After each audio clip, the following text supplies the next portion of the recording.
Bonjour à tous, c'est Pixis, j'espère que vous allez bien et aujourd'hui on se retrouve pour parler des totems d'or. Et les totems d'or, qu'est-ce que c'est? C'est tout simplement les meilleurs aventuriers de chaque saison de koh.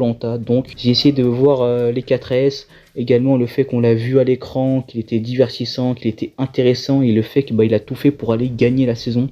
C'est surtout ça que je mets en avant pour les totems d'or. Et on va commencer avec le premier de la saison 1. Et j'ai hésité à mettre celui-là ou Gilles. J'ai décidé de mettre du coup William comme premier totem d'or de koh, tout simplement car je trouve que c'est le joueur le plus complet de sa saison. Bien que j'ai beaucoup hésité avec Gilles, le tout premier gagnant de l'histoire de koh, et du fait que c'était quand même le dernier jaune. Alors que William, lui, était plus dans l'équipe majoritaire des rouges. Il a été éliminé 2 conseils avant la finale. Mais ce que j'ai aimé en William, c'est son côté très complet en fait. Du fait que c'était d'ailleurs le tout premier stratège de l'histoire de koh, du fait qu'il voyait le jeu comme un jeu tout simplement, et pas qu'un jeu d'aventure, mais un jeu de stratégie aussi, et qu'il a fait des bons choix, et qu'il a été quand même, je trouve, le plus complet dans la saison, hein, au niveau de la pêche, au niveau également du divertissement, il était quand même assez présent. C'est lui, je pense, qu'on voyait le plus dans la saison. Et voilà, il a été ambassadeur de la saison. Il a quand même fait, je trouve, beaucoup de choses pour que je le mette, du coup, en totem d'or. Bien que ça soit osé, d'ailleurs, de ne pas mettre Gilles en premier totem d'or, qui a donc gagné la première saison de koh. Et ça, ce n'est pas rien, quand même, comme titre. Et on va enchaîner dans la lignée avec, du coup, la deuxième saison de koh, le deuxième totem d'or. Il s'agit de Nicolas, forcément. Comment voulez-vous que je ne mette pas cet aventurier mythique tant que totem d'or dans sa saison, je dirais, de cœur, hein, clairement. Il a fait une seconde saison ratée malheureusement, mais dans Nicoya, même le nom de la saison lui ressemble, du coup, ressemble à son nom, Nicolas. Donc franchement, il a été énorme au niveau de la stratégie. C'est vraiment, je trouve, le profil parfait en tant que stratège. Je crois que c'est vraiment le meilleur stratège de l'histoire de koh. Même si personnellement j'en préfère un autre. Mais je le trouve tellement... Enfin, j'ai pas vu la saison en complet, mais non, je sais très bien qu'il a très bien joué. Il a blindside Jackie aux portes de la réunification pour des raisons claires. Le fait qu'il ne faut pas qu'il rejoigne les rouges. Vu que c'était un candidat qui a été éliminé chez les rouges, il est revenu chez les jaunes, il y a eu beaucoup de soucis avec Jackie. Et puis également, c'est un candidat qui a su, je dirais, éliminer des candidats alors qu'ils étaient en majorité dans son équipe en réunification avant d'éliminer des candidats de l'équipe rouge. Il a éliminé Maud aux portes de la finale, mais il a fait une seule erreur, c'est de garder Amel jusqu'au poteau. Et voilà, franchement, si Amel aurait été éliminé sur le quiz, il se serait retrouvé avec Marianne et Bernard. Et du coup, les deux l'auraient choisi s'ils auraient gagné. Et il aurait été le gagnant de la saison, vu qu'il serait trouvé entre deux candidats détestables. Or, ça s'est pas passé comme ça, c'était lui le candidat détestable des deux finalistes, malheureusement, vu qu'il est tombé face à Amel. Mais ça reste néanmoins un candidat très attachant, très intéressant, et pour moi, le plus grand stratège de l'histoire de koh, tout simplement. Et on va enchaîner ensuite avec koh Bocas del Toro, la 3e saison. Peut-être l'une des saisons les plus compliquées à départager, vu qu'on a quand même beaucoup de profils vraiment très bons, et dans cette saison, il n'y en a pas un qui sort du lot, bien que voilà, j'ai mis du coup Tony, l'homme du Béarn, franchement, l'un de mes aventuriers préférés. J'adore ce candidat, et lors de cette saison... c'est vrai qu'il a été éliminé, il a eu la chance de revenir en étant exilé un peu comme Napoléon sur une petite île perdue. Et j'en veux pas à la production aussi, vu qu'il y avait tellement eu de candidats qui avaient abandonné médicalement comme volontairement, du fait qu'ils avaient plus de candidats en réserve, et que en fait il manquait des épisodes en fait pour faire toute la saison. Mais pour parler vraiment de Tony dans cette saison, mais franchement pour un doyen, mais regardez-moi ce candidat quoi, qu'est-ce qu'il a fait, c'était exceptionnel. Et puis franchement, il était tellement bon en survie, le mec en divertissement, c'est une bombe. Et également en sport, le mec, pour son âge, il est un excellent nageur. Il a notamment gagné une ou deux épreuves, je ne sais plus. Mais enfin voilà, quand tu as quand même des Moundir, des Moussa, des Hélène qui ont été des concurrents assez forts, du coup, tu te dis, ouais, Tony, il a vraiment sa place. Et pour moi, Totem d'Or, c'est vraiment mérité, vu que c'est pour moi l'aventurier de koh. Mais ça, c'était avant que dans le prochain koh, le koh 2004, il y ait pour moi le meilleur candidat de sa saison, c'est Raphaël. Raphaël, pour moi, le totem d'or, mais franchement, il met une amende à tous les candidats de sa saison. Et j'ai même pas réfléchi là pour le coup, contrairement à Tony, à le mettre totem d'or. Et franchement, mais Tony était exceptionnel comme aventurier, comme survivaliste.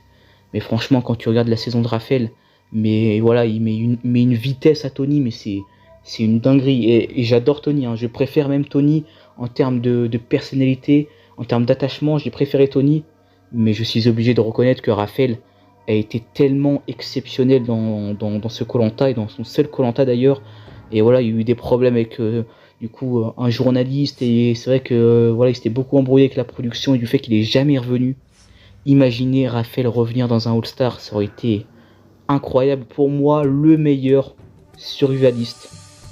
Clairement, voilà, quand tu vois ce qu'il a fait dans le jeu, il pêchait tout le temps, il chassait les iguanes, il faisait vraiment tout dans le jeu et littéralement, il était adulé par tous les candidats, sauf Nathalie dans la saison, qui reconnaissait en lui l'âme de l'aventurier. Et en plus, il avait le social, la survie, le sport, il a gagné des épreuves, l'équilibre sur l'eau, alors qu'on est quand même sur un candidat voilà, assez costaud, quoi. Et également un peu de stratégie. On s'en rappelle quand il a éliminé Alban et Amélie pour du coup garder Linda et Philippe, qui trouvaient plus méritants. La stratégie du mérite, clairement. Et il a échoué au poteau, malheureusement. Mais franchement, on a quand même pour moi voilà, l'un des meilleurs, tout meilleurs aventuriers de koh. Et puis dans la prochaine saison, le koh 5, koh Pacifique. Mohamed, forcément totem d'or. Voilà, vous savez à quel point j'adore ce candidat. Et franchement, c'est vraiment pour moi the candidat de la saison. Même si Francis était quand même pas mal parti pour avoir le totem d'or. Il aurait gagné la saison, je pense que je l'aurais donné le totem d'or à Francis. Mais franchement, voilà. Mohamed, pour moi, il a tellement été le personnage charismatique et vraiment très important de la saison. Du fait que moi, dans cette saison, j'ai vraiment été très intéressé par lui. Alors, contrairement à Raphaël, on ne voyait pas que lui. Mais quand même, tu regardes ce qu'il a fait au niveau de la chasse. Enfin, vraiment très bon survivaliste, Mohamed. Il chassait des oiseaux en pleine nuit. Également en pleine nuit, il est allé chercher une chèvre. Une chèvre, les gars. Franchement, le mec, il perd pas son temps, quoi. Et également, vraiment très bon socialement, très bon chef d'équipe. Et voilà, on arrive également à, pour moi, l'un des meilleurs de la première génération au niveau des épreuves de koh. C'est vrai qu'il a gagné seulement 4 épreuves, mais quand tu regardes, il était toujours bien placé et l'un des candidats les plus puissants et l'un des candidats les plus décisifs également dans la partie en équipe. Et ça, pas tous les candidats qui ont gagné beaucoup d'épreuves dans la première génération de koh ont été dans la même situation que Mohamed, du fait que on voyait avec la rivalité Jérôme-Mohamed, c'était vraiment un duel de choc, et Mohamed pour moi est un candidat très touchant, très intéressant et très divertissant aussi, clairement. Et donc pour la prochaine saison, koh Vanuatu, j'ai décidé d'élire, c'était très compliqué également, Sébastien, car alors c'était vraiment compliqué, parce que j'hésitais entre Sébastien, Ludovic, et même François David. Mais bon, François David, c'est assez secondaire, vu que, mis à part le titre de gagnant et le côté un peu stratégique qu'il a eu, j'ai pas trouvé que c'était vraiment l'aventurier de cette année. Sébastien, pour moi, il mérite clairement ce titre-là, du fait que c'était vraiment un candidat très complet. J'aurais pu le donner à Ludovic, vu que Ludovic, contrairement à Sébastien, il a jamais été éliminé, car Sébastien il a été éliminé au deuxième conseil. Il a dû revenir du coup sur abandon médical, et puis finalement, il a su se réintégrer au sein de l'équipe qu'il a éliminée, et il a été excellent. Après, il manque clairement la stratégie, c'est vrai, mais je dirais au niveau du social, au niveau de mon investissement, au niveau du divertissement, et également j'ai adoré son binôme avec Ludovic. Et puis sur les épreuves, il était vraiment monstrueux, quoi. Et également dans les épreuves en équilibre, et on se rappelle du parcours du combattant et beaucoup de choses qui se sont passées, et j'aurais adoré le voir gagner les poteaux.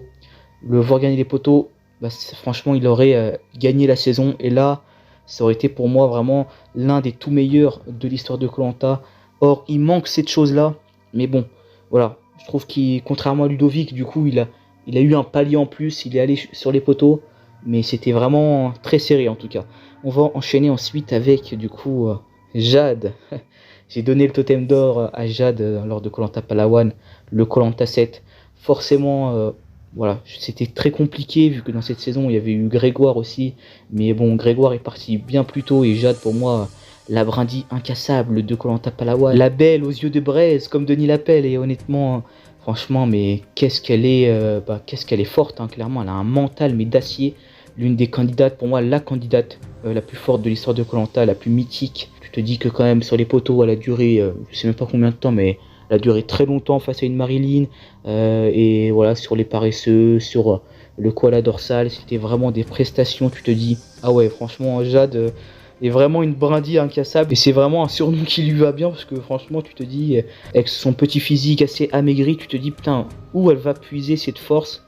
Et même, c'est c'est tout un caractère, un esprit qui déteste la défaite et qui est vraiment impactant. Et moi, honnêtement, j'ai adoré, je la trouve très attachante, je l'adore Jade lors de cette saison, c'est vraiment personnel, c'est comme Mohamed. Et puis en plus, elle arrive à la fin à gagner la saison, donc forcément pour moi, c'est l'aventurière de koh Palawan. On va enchaîner ensuite avec le koh 8, comme Christophe l'avait dit, le koh Bertrand, bah oui. Bertrand Bébé, clairement pour moi sacré aventurier de l'année 2008. Bah oui, koh Karamoan, c'est le koh Bertrand, hein. Il a été monstrueux. Franchement, il a dominé la saison, il a été excellent malheureusement, comme Raphaël, comme Mohamed, comme Sébastien. Il a été éliminé sur les poteaux. L'épreuve des poteaux, c'est pas son épreuve, car c'est un candidat qui est grand, qui a des gros pieds, quoi. Franchement, tu te dis, non, ça va être compliqué pour lui de la gagner. Mais voilà, c'est le choix de Christelle qui en plus, je me rappelle quand il part comme ça sur cette élimination, il y avait tellement cette émotion du fait que tu te dis, putain, Bertrand, voilà, le Terminator, le mec, franchement, le pilote d'hélicoptère sans émotion qui va te gagner je sais même pas combien d'épreuves. Et très Terminator, en fait, il avait qu'un seul but, c'est ramener son équipe des Taillacs le plus loin possible. Et on est d'accord pour dire qu'il a monopolisé clairement sa saison, un peu comme l'a fait Raphaël. Mais bon, je dirais que voilà, il mérite clairement ce statut de meilleur aventurier, même si, contrairement à d'autres candidats que j'ai sacrés totem d'or de leur saison, contrairement aux autres, Bertrand, je l'ai pas trouvé très attachant, c'est vrai. Il y avait quelques moments où voilà, il y avait quand même l'humain qui ressortait de cette machine qui était Bertrand. Et on va enchaîner ensuite avec le premier All-Star qui aura le totem d'or. Qu'elle soit rouge ou jaune, Jade, ça reste Jade, les gars. Franchement, j'ai beaucoup hésité dans cette saison. Mais enfin, j'ai hésité entre Jade et Romuald. Mais Romuald, même si il a le titre à la fin, et ça me fait vraiment plaisir car c'est un candidat que j'apprécie beaucoup, quand tu regardes la saison, c'est clairement Jade qui a été plus performant que lui. Et même à la fin, c'est clairement elle qui gagne les poteaux. Elle sacrifie son ami Philomène et puis bon, elle finit finaliste malheureusement. Mais elle reste dans la continuité de sa première saison en fait. Elle gagne beaucoup d'épreuves, elle est exceptionnelle, elle est... en fait, c'est vraiment la Jade de koh Palawan. Voilà, c'est vraiment la même aventure avec un François David à l'instar d'un Grégoire. Et puis finalement, elle arrive en finale.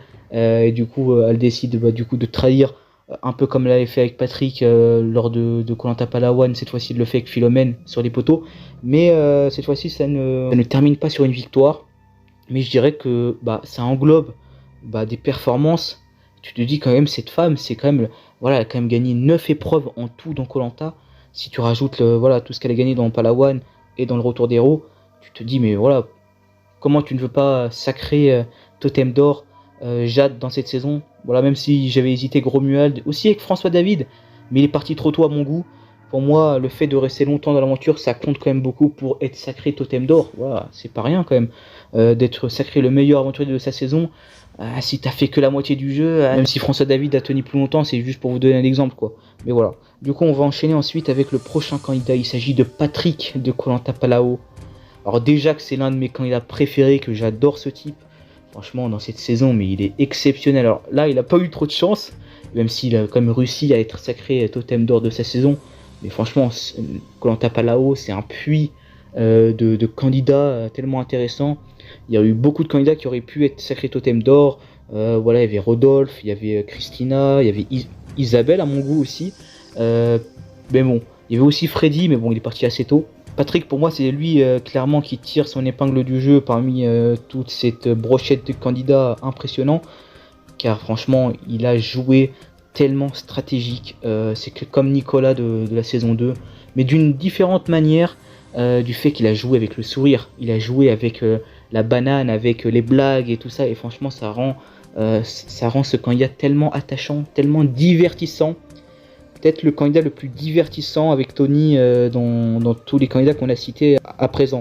Donc ce n'est pas rien. Et puis bien sûr, hein, le côté stratégique. Mais waouh, quel stratège. Voilà, le mec fait de l'anti-jeu, il s'en bat les couilles clairement. Alors voilà, dans les premières saisons, quand il y avait un petit semblant d'anti-jeu, il y avait, je dirais, un peu une honte de la part des candidats. Lui, il s'en fout totalement. Il est là pour gagner, pour faire tout. Il est là pour gagner. Puis finalement, il perd en finale malheureusement, mais je ne pouvais pas ne pas mettre Patrick en tant que totem d'or de Koh Lanta Palau. C'était hors de question. Il a été vraiment exceptionnel. Et on va enchaîner ensuite avec, du coup, Grégoire. Voilà, bien sûr que j'ai sacré totem d'or de Koh Lanta, le choc des héros. C'est une saison que je n'apprécie pas, je pense que vous le savez. J'ai pas aimé le mélange entre les sportifs et les anciens candidats.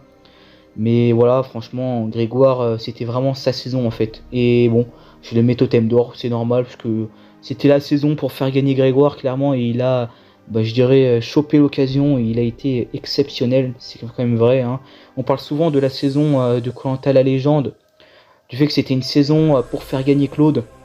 Les gars, revoyez Koh Lanta le choc des héros et voilà, vous serez, vous me direz des nouvelles, mais en tout cas, bon, néanmoins, il mérite vraiment ce statut-là car il a quand même gagné beaucoup d'épreuves. Il a été exceptionnel et cette fois-ci, il a connu, je dirais, la misère en tant que jaune minoritaire chez Palawan dans la saison de Palawan et puis là, il a connu les jaunes majoritaires qui dégommaient du rouge et bon, il a gagné dans cette il a gagné en plus clairement en refusant le coquillage que lui avait donné Christophe à l'orientation. Finalement il a refusé, il est allé chercher un autre coquillage, il est revenu, il a regagné, il s'est requalifié du coup. C'est un truc de fou ce candidat, franchement, c'est vraiment un candidat de... le mec est bon, le mec est très bon. Et du coup on va enchaîner ensuite avec du coup Koh Lanta Vietnam. Aïe, aïe aïe aïe, je pense que beaucoup vont être énervés, beaucoup vont pas être d'accord avec moi. Mais j'ai sacré totem d'or, Philippe, le gagnant de la saison. Alors pourquoi j'ai sacré Philippe au lieu de Claude? Car clairement ça se jouait entre ces deux candidats là. J'ai décidé de sacrer totem d'or Philippe car pour moi, alors c'était vraiment à deux doigts, c'était très compliqué, hein, voilà. C'était vraiment ric-rac pour Claude. Mais voilà, je trouve que dans l'ensemble, Philippe a mieux joué. Et alors, autant présent à l'écran que Claude dans cette saison là. Et franchement, revoyez Koh Lanta Vietnam, Philippe est vu comme vraiment, je dirais, le candidat survivaliste, l'homme du groupe. Claude aussi, hein, clairement Claude. Mais Philippe également dans la saison. Mais Philippe, contrairement à Claude, ça se conclut sur une victoire. Et ça, c'est très plaisant à voir, surtout qu'on a eu un candidat très stratégique. Mais pas stratégique à l'instar d'un Patrick, vraiment dans l'ombre. Et bon, c'était vraiment une stratégie pour aller gagner, une stratégie très intelligente, contrairement à celle de Patrick, qui l'a été pour arriver en finale, mais qui n'a pas été très intelligente, sa stratégie pour aller remporter le titre.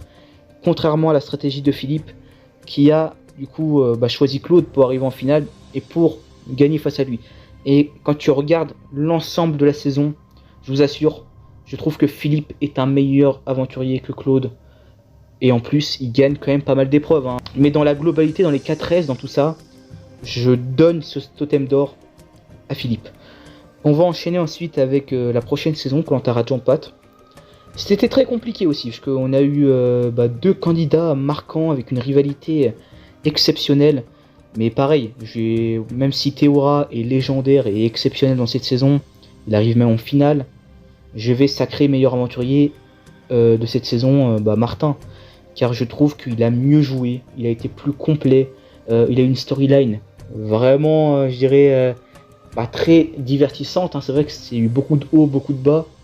Et puis, ça en reste néanmoins vraiment un candidat, je trouve, équivalent à Théora. Et puis, il a ce côté assez dark que j'ai bien aimé dans son retour, où il a commencé à dégager Patricia, Alexandra. Malheureusement, il y a ce côté où il échoue aux portes de la finale. Franchement, mais ça me fait des frissons quand je pense à cette élimination. Du fait que le mec avait tout fait, tout prévu pour arriver juste en finale. Et Théora le coiffe sur les poteaux. Et il est éliminé aux portes de la finale. Mais il a tellement bien joué, tellement été divertissant. Et même personnellement, j'ai beaucoup adoré Martin, surtout dans mon revisionnage de Koh-Lanta Rajampat.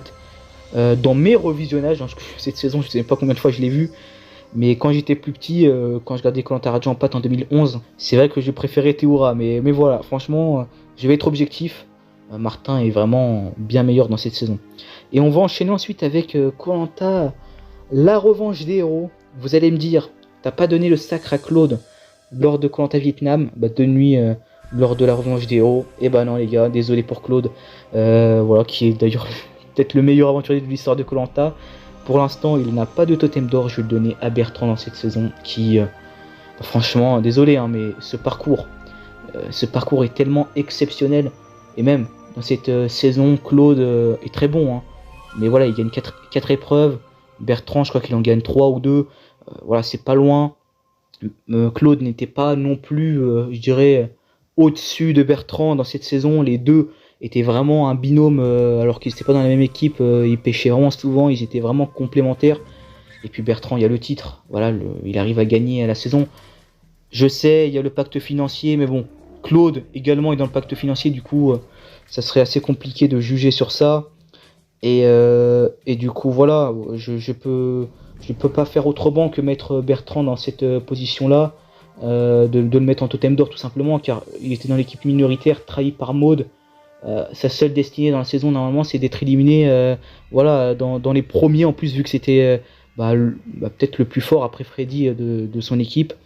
Mais il a su être intelligent et un peu stratège aussi, clairement. Alors qu'on parle quand même de Bertrand, un candidat qui de base était un robot, est un Terminator et qui s'en fout de tout, quoi, et qui fonce juste pour aller en finale.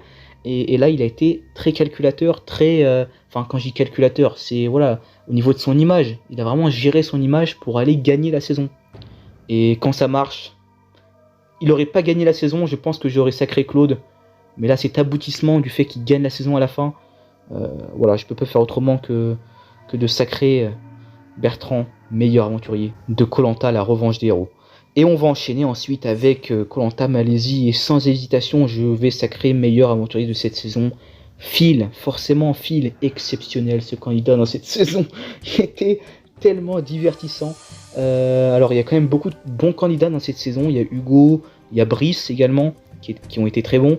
Mais bon, je vais quand même sacrer meilleur aventurier Philippe, hein, il mérite très bien, enfin Phil du coup, il mérite très bien ce totem d'or au vu de ses performances, déjà au niveau de son âge comparé aux autres, au niveau de sa personne. Le mec au début n'était même pas choisi, il n'était même pas dans une équipe, et puis ce qu'il fait c'est exceptionnel dans les épreuves, exceptionnel, en survie très bon, le mec va pêcher, le mec est motivé, le mec est touchant, le mec est intéressant, c'est exceptionnel.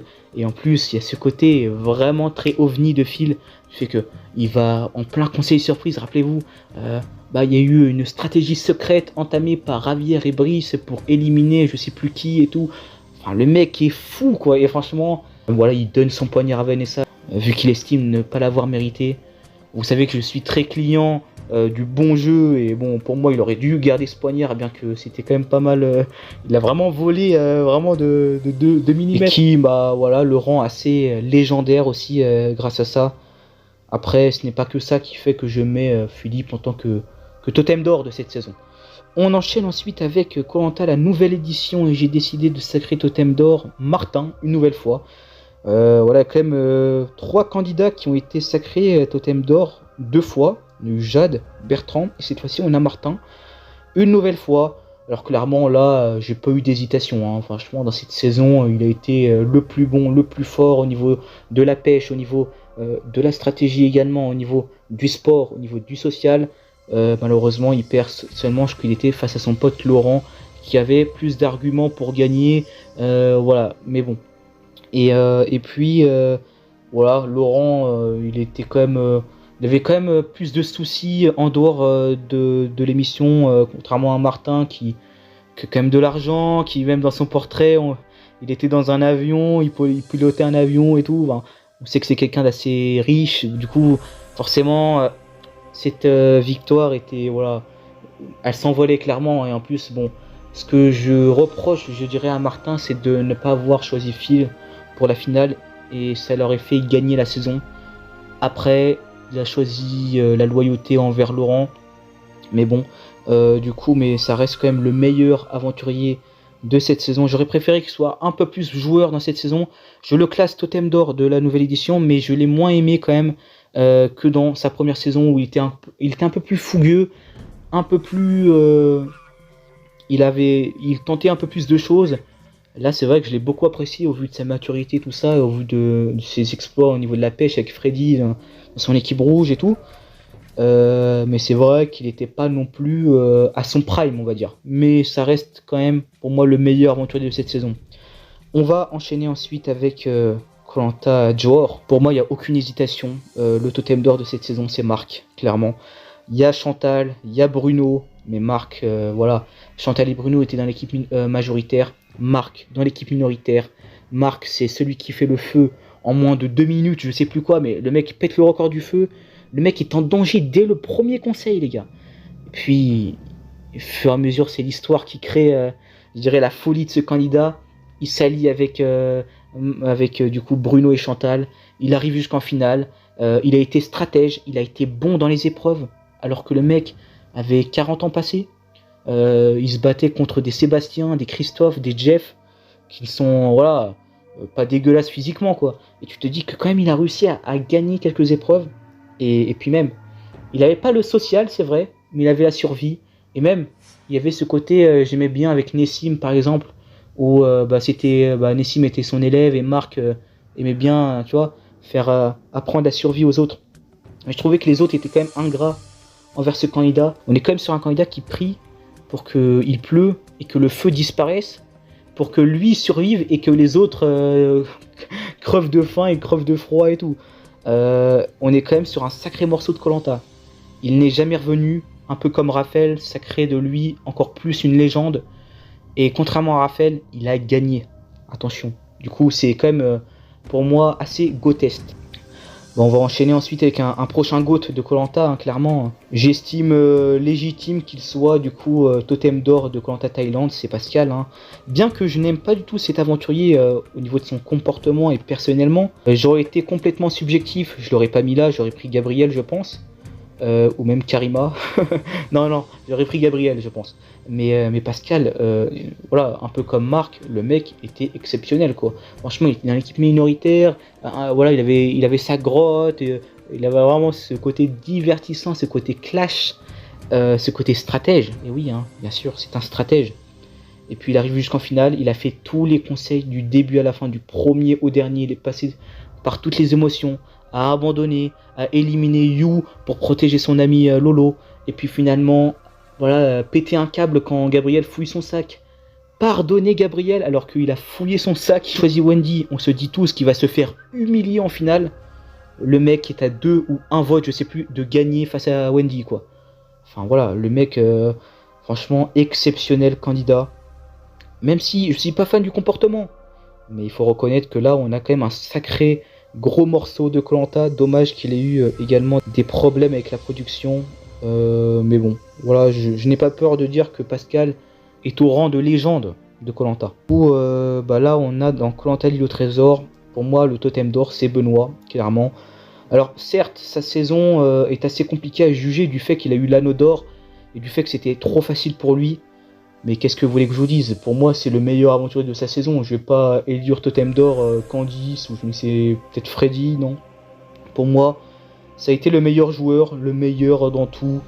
Et puis, bon, voilà, mais je vais pas éterniser sur Benoît, vu que, comme je vous l'ai dit, cet anneau d'or fait de lui, je dirais, le totem d'or de la saison, le meilleur candidat de sa saison. Mais à la fois, un candidat assez biaisé. Mais je peux pas juger, vu que ça a été fait comme ça, la saison a été faite avec ces règles-là, et bah du coup, si je reste ancré dans ces règles et dans cette saison, pour moi ça a été le meilleur aventurier, quoi. Puis s'il gagne les poteaux à la fin, il gagne la saison, il met, je crois qu'il fait un score parfait à la fin, il humilie Yesta qui est d'ailleurs sa femme, avec Yesta elle avait 0 vote face à lui, je sais plus il avait combien, peut-être 7, 8, mais enfin il avait vraiment tous les votes du jury.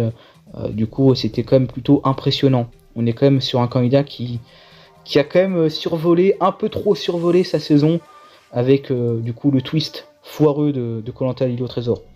Et on va enchaîner ensuite avec, pour moi, le totem d'or de koh du coup Cambodge, et c'est bien sûr Yacine. Ah non, je déconne, je rigole, hein. Franchement, personnellement, je l'aurais mis en totem d'or, Yacine, car c'est un candidat que j'adore, j'ai trouvé exceptionnel. Mais voilà, Clémentine, je vais te mettre en totem d'or, car voilà, tu as été la meilleure aventurière. Surtout, il y a ce côté vraiment très stratégique que j'ai bien aimé. Ce côté, je m'en fous si les gens ils me jugent, si je fais le signe avec deux votes comme ça devant les proches à Frédéric pour voilà pour qu'il choisisse Clémentine au lieu de Vincent pour la récompense. Puis qu'elle fasse vraiment le pire jury management qu'on peut faire, où elle élimine Sandro, très bon stratège au passage, en l'humiliant. Sandro, t'es bête ou quoi? Et puis à la fin, elle était exceptionnelle dans les épreuves, elle était très forte. Elle gagne l'orientation, les poteaux, et puis finalement, elle se fait dégommer en finale. Mais bon, voilà, pour moi, c'est clairement la meilleure candidate de cette saison. Il n'y a pas débat. On va enchaîner ensuite avec, du coup, voilà, le totem d'or de Quanta Fidji. Et là, ça a été très compliqué également, parce que j'ai hésité entre les trois derniers jeunes, hein. Du coup, André, Tiffany et Magali. Et je pense qu'à la surprise générale, j'ai choisi Magali, parce que dans les trois, je trouvais que c'était celle qui avait le côté, je dirais, plus complémentaire. Voilà, elle avait quand même ce côté stratégique, avec ses colliers d'immunité joués. Bon, c'était assez compliqué à juger, vu que pareil que Benoît, ça a été un peu biaisé par la production.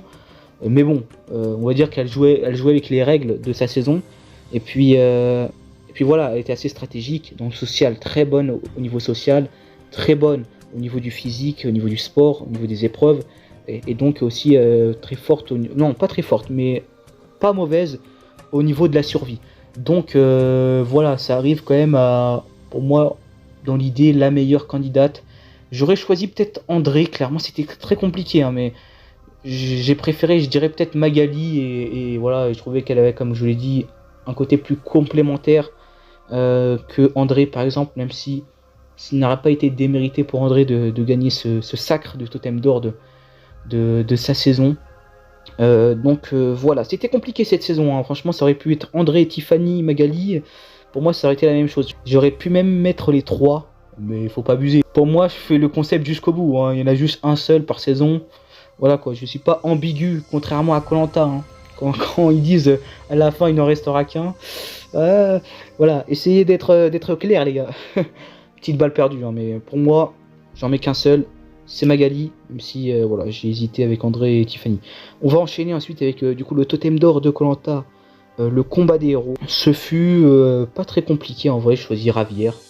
Ravière, clairement, dans cette saison, il a pris sa revanche de koh Malaisie, tout simplement, avec un jeu stratégique vraiment, vraiment très bien mené. Il a été exceptionnel, et même au niveau du divertissement, c'est vraiment lui qui emmène la saison. Je veux dire, Pascal, pour la première fois, est au second plan. Même si, voilà, il y a eu des embrouilles, Pascal était quand même plutôt présent. Mais quand même, Ravière a fait beaucoup de choses, le faux collier, l'alliance avec Nathalie, alors que Nathalie le détestait, et que franchement, ça aurait été tellement plus simple de l'éliminer. Finalement, il élimine Cassandre à la place de Nathalie pour des raisons du fait que Cassandre est plus dangereuse, et que voilà, il y a quand même, je trouve, des choix exceptionnels. Ce que je regrette un peu avec Ravière, c'est sa fin, éliminée à l'orientation. C'est dommage, franchement, c'est dommage, car je pense que sur les poteaux, si Pascal aurait gagné, il aurait choisi du coup Ravière, je pense. Et Ravière, je pense, aurait gagné face à Pascal. Et ça aurait été tellement une bonne fin pour un candidat comme ça. C'est dommage qu'il n'y a pas eu ça, mais malgré ça, pour moi, c'est le totem d'or de la saison. On enchaîne ensuite avec koh la guerre des chefs. J'ai beaucoup hésité entre les deux finalistes, tout simplement. La gagnante et la finaliste, Maud ou Cindy. À votre avis, j'ai choisi qui? J'ai choisi Cindy, tout simplement pour le fait que j'ai trouvé que, contrairement à Maud, ça a été une candidate qui a été plus joueuse, tout simplement. Voilà, j'aurais pris Maud si elle avait eu le côté joueuse de Cindy. Mais bon, Cindy n'a pas eu le côté survivaliste qu'a eu Maud, et je dirais le côté que Maud était une rouge en voie de disparition à la réunification, et qu'elle a quand même réussi à gagner, alors qu'ils étaient plus que deux rouges hein, à la réunification. Je compte pas l'élimination d'Alexandre à l'épisode même de la réunification. Donc c'était très compliqué, mais je dirais que Cindy m'a tellement impressionné au niveau de son jeu stratégique, au niveau des épreuves, elle n'était pas dégueulasse non plus, et également au niveau de son social. Quand on arrive avec une candidate qui lézardait au soleil dans les premiers jours, quand tu vois ce qu'elle a fait, pour moi c'est exceptionnel. Je n'ai pas mis Cyril dans l'équation, ni Maxime, car les deux là pour moi n'avaient pas manqué d'un truc, bien que franchement c'était des excellents candidats. Mais voilà, Cindy et Maud ont volé la vedette à tout le monde, et Cindy en particulier, c'est pour ça que je la mets ici, bien que son statut de finaliste me déçoit un petit peu, et c'était quand même une finale vraiment serrée, et que ça soit Maud ou Cindy, les deux gagnantes auraient été exceptionnelles. Et pour moi, Maud ne démérite pas du tout sa victoire, donc voilà, je mets Cindy en tant que totem d'or, mais voilà, ce n'est pas pour dire que Maud ne mérite pas son titre, quoi. On va enchaîner ensuite avec du coup koh l'île des héros.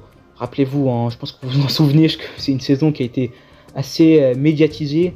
Il y avait les héros d'un côté avec 5 héros, et puis les aventuriers, les nouveaux, avec 14.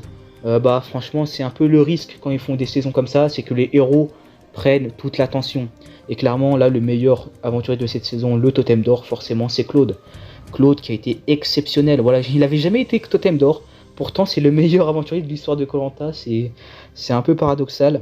Mais là, clairement, il a été vraiment le meilleur de sa saison. Et il n'y a pas débat. Même si on a des Sam, on a des Théoura. Bien que Théoura dans cette saison, voilà, bon, c'était pas terrible non plus. On a quand même de très bons candidats. Nawal également. Mais Claude a vraiment survolé la saison et il a gagné vraiment beaucoup d'épreuves. Il a, à lui tout seul, dégommé toute l'équipe des jaunes. Puis finalement, il y a cette faute. La première fois qui n'arrive pas au F2 à la finale. C'est dommage, c'est la première fois qu'il perd sur les poteaux. C'est la saison où il survole tout, où il est le meilleur en fait. Même si lors de Vietnam, on peut considérer que c'est le meilleur, et même dans la revanche d'héros, comment j'ai jugé les critères, mais bon, du coup Claude, voilà, c'est le totem d'or de cette saison. Et on va enchaîner ensuite avec Koh-Lanta, les 4 terres, et j'ai choisi Délire, totem d'or. Brice, oui, je sais que vous allez me tomber dessus. Pourquoi tu n'as pas mis Alexandra? Elle est bien meilleure que lui. Non, je trouve pas. Alors, c'est vrai qu'Alexandra était une excellente aventurière, surtout dans cette saison. Qu'elle a très bien joué. Et que c'est vrai qu'elle avait un profil ovni qu'on ne voyait pas gagner la saison. Mais je trouve que Brice a été un candidat avec plus. Avec une storyline déjà moins avantageuse qu'Alexandra. Bien qu'au début, Alexandra, ça partait très mal, c'est vrai. Mais ce que j'ai aimé avec Brice, déjà, c'est au niveau du divertissement et de son comportement. Déjà, j'ai adoré le candidat. Cela dit, déjà subjectivement, ça apporte des points. Et de plus, je l'ai trouvé très bon dans les épreuves. Au vu de son physique très maigre, très mince, il a quand même gagné quelques épreuves. Il était très bon à partir en équipe. Il faisait vraiment la différence. Et puis, stratégiquement parlant, voilà, il a été très bon également. Il a fait des coups stratégiques. Il a essayé de jouer stratégique. Et même à la fin, ce coup initié par Brice pour éliminer Angélique aux portes de la finale était très plaisant à voir. Et puis c'est une victoire sur les poteaux tout simplement. Finaliste perdant, ça me fait chier, vous savez pas à quel point, parce que franchement le voir gagner ça aurait été génial. Mais bon, voilà, pour moi Brice a quand même réussi l'exploit d'être, je dirais, le totem d'or de Koh-Lanta les 4 terres. On va enchaîner ensuite avec le totem d'or de Koh-Lanta, les armes secrètes. Et bon, si vous me connaissez, je pense que vous avez deviné que c'était Maxine, clairement très bonne gagnante de Koh-Lanta, très sous-cotée. Je sais que c'est une candidate qui n'est pas trop appréciée au vu du fait que déjà elle a participé à une saison qui est pas très bonne, c'est vrai.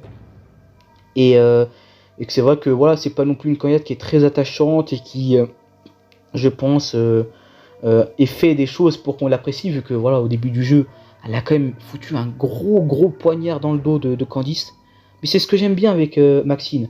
Voilà, on juge tout le temps les candidats en disant ouais, ils sont pas assez stratégiques pour aller gagner. Là, on a une gagnante qui est stratège, qui a joué très bien du début à la fin, et qui également, n'oublions pas le côté sportif. Enfin, Maxine, c'est quand même l'une des candidates les plus fortes au niveau de l'équilibre. Voilà, clairement. Certains vont me dire c'est de la triche vu que voilà, elle est gymnaste professionnelle.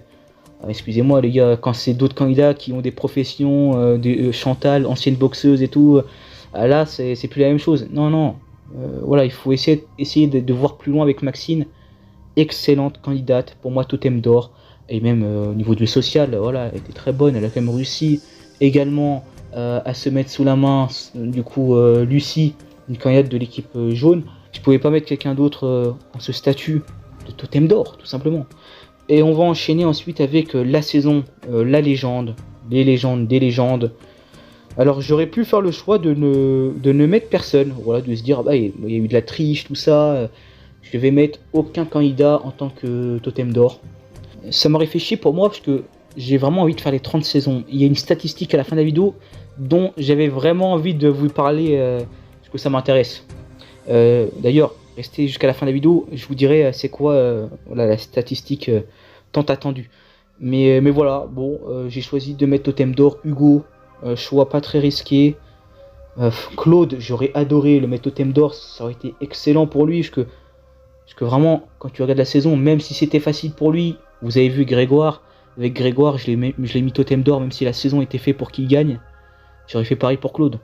Or, bah, le côté triche, je ne peux pas, pour moi, mettre un candidat totem d'or si il a triché. Et bah, j'ai l'impression que Hugo n'a pas triché. Que Hugo va revenir dans un All-Star lors de la prochaine saison, là. Du coup, bah, je le mets totem d'or pour ces raisons-là et pour son parcours assez honorable, c'est vrai. Et même en dehors de ça, ça reste un très bon candidat que j'appréciais beaucoup également avant qu'il revienne lors de son All-Star. Et puis bon, il fait un All-Star très réussi, il est clairement la légende de cette saison.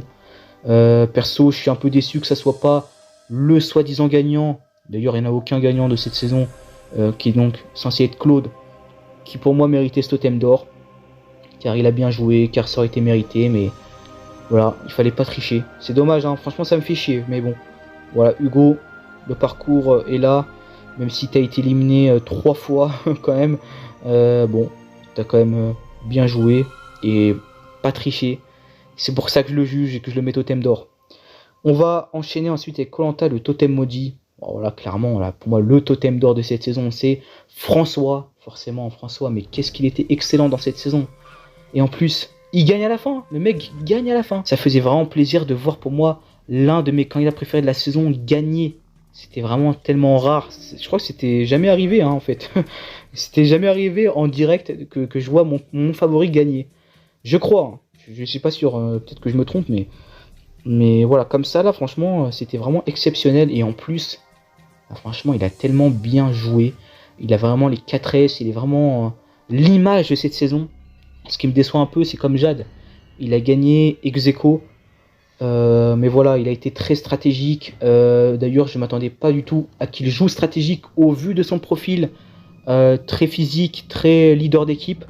J'ai beaucoup apprécié ce jeu. J'ai bien apprécié ce côté leader dans ses décisions. Du fait que il va te dire, voilà, on va éliminer Colin. Colin dégage au prochain conseil. Et puis, il a quand même été très bon dans les épreuves. Il a gagné 4 épreuves. Je trouve que quand même, voilà, c'est un gros poisson de ces dernières années. Pour moi, François, c'est vraiment peut-être le meilleur candidat qu'on ait eu.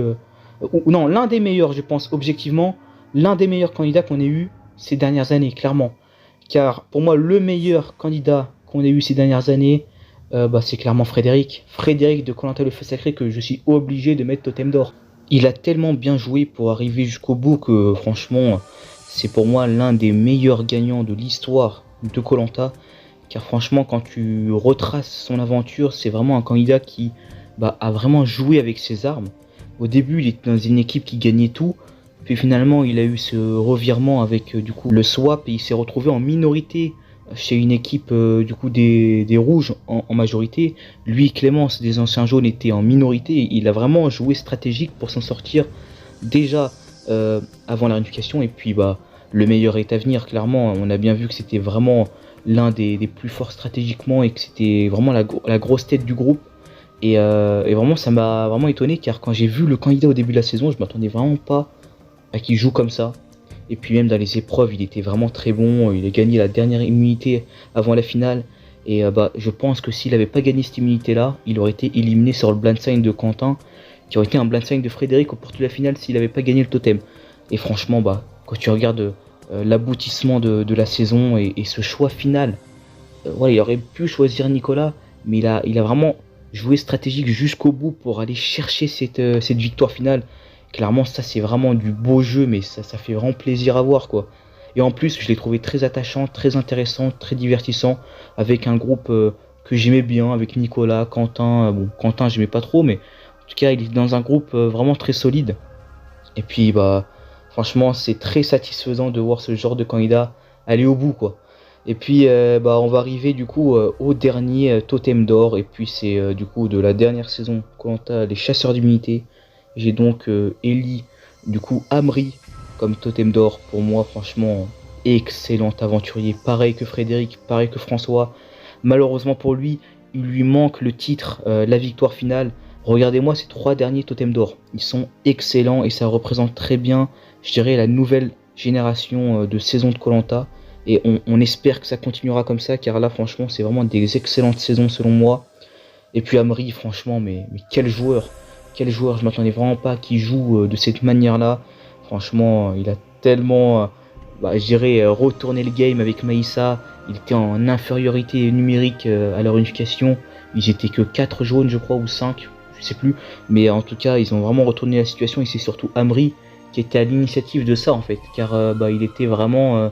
je dirais avec ce binôme, ce tandem Maïssa Emery, et il a fait des choix difficiles, et il a trahi également Sébastien et Aurélien. Il a sacrifié 2 de ses compères au binôme, mais tout ça était stratégique, car Aurélien avait dévoilé du coup la stratégie de Maïssa et Emery, qui les mettait en porte-à-faux et donc en danger. Et puis voilà, dans les épreuves, il était plutôt bon, et c'était vraiment lui qui tirait les ficelles, qui était vraiment le leader. Et franchement, c'était excellent. Je m'attendais vraiment pas à voir ce profil-là envers Amri. Je pensais vraiment que c'était un sportif, leader de son équipe, mais pas plus, quoi.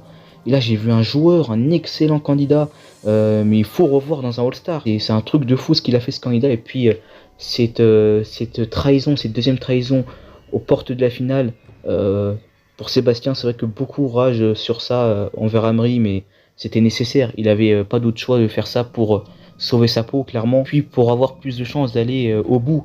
Finalement, son épopée s'arrête à l'orientation. Il se fait chipper le poignard par Julie.